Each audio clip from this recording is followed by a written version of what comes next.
Hi guys, akkam jirtu baga deebitanii gara chaanala keenyaatti dhuftan. Guyyaa har'aa maajor akkamittiin akka baafachuu dandeessan, gara exchange keessanii akkamittiin akka ergachuu dandeessan kan isinitti agarsiisu ta'a jechuudha. Viidiyoo kana jalqabuun dura like gochuu hin dagatinaa. Warri maatii chaanala keenyaa hin taane subscribe gochuun gara maatii chaanala kiyyaatti akka dabalamaa isiniin jedha jechuudha. Haasaa osoo isiniin dheeressiin amma kallattumaan gara viidiyootti isin dabarsa.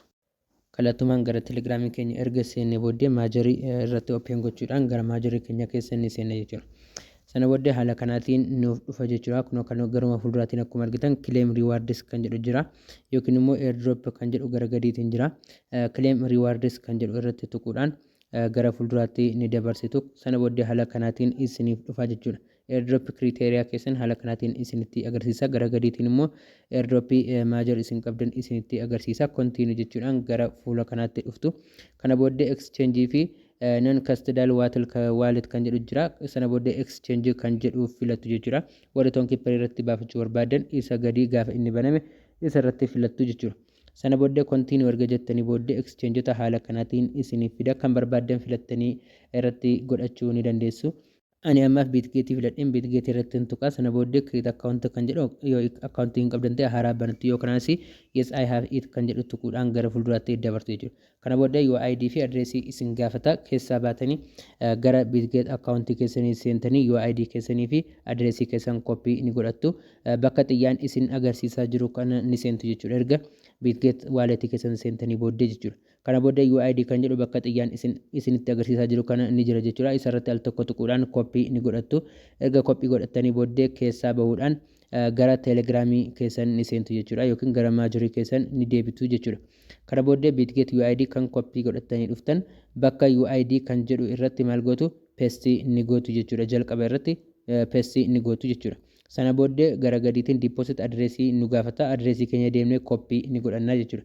Copy godhachuudhaaf maal goona add funds kan jedhus jira. Bakka add funds jedhu tuquudhaan gara fuulduraatti ni dabarsu jechuudha. Sana booddee deposit crypto kan jedhu jira. Deposit crypto kan jedhu irratti ni tuqxu jechuudha. Achi gara oliitiin maaltu jira search kan jedhu jira jechuudha.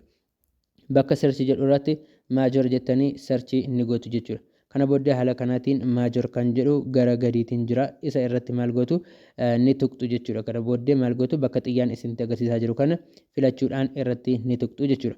Kana booddee haala kanaatiin maaltu dhufa adreesii majorii nuuf dhufa jechuudha. Sana booddee bakka mallattoo koppii qabu yookiin xiyyaan bakka isinitti agarsiisu kana irratti tuquudhaan adreesii keessan maal gootu koppii ni godhattu. Erga koppii godhattanii booddee gara telegiraamii keessanitti ni deebitu jechuudha. Erga telegiraamii keessan deebitanii booddee adreesii koppii godhattan sana bakka adreesii isin gaafatutti ni guuttu jechuudha. Deposit address kan jedhu jira. Bakka xiyyaan isinitti agarsiisu gadi qabdanii teessu. Sana booddee paste ni gootu jechuudha.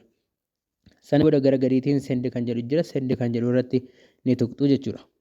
Kana booddee haala kanaatiin Bitgate UID adreesii keenya cheekii akka nuti godhannu nu ilaalchisa. Sana booddee KYC guutuu qabdu nuun jedha. Kana hunda guunnee irra yoo ta'e gara gadiitiin confirm ni goona yookaan choose another option kan jedhu filachuudhaan kan biraatti jijjiiruu ni dandeenya. Amma I confirm jedheen fuulduratti nan dabarsaa jechuudha. Kana booddee deposit in progress naan jechaa jira jechuudha.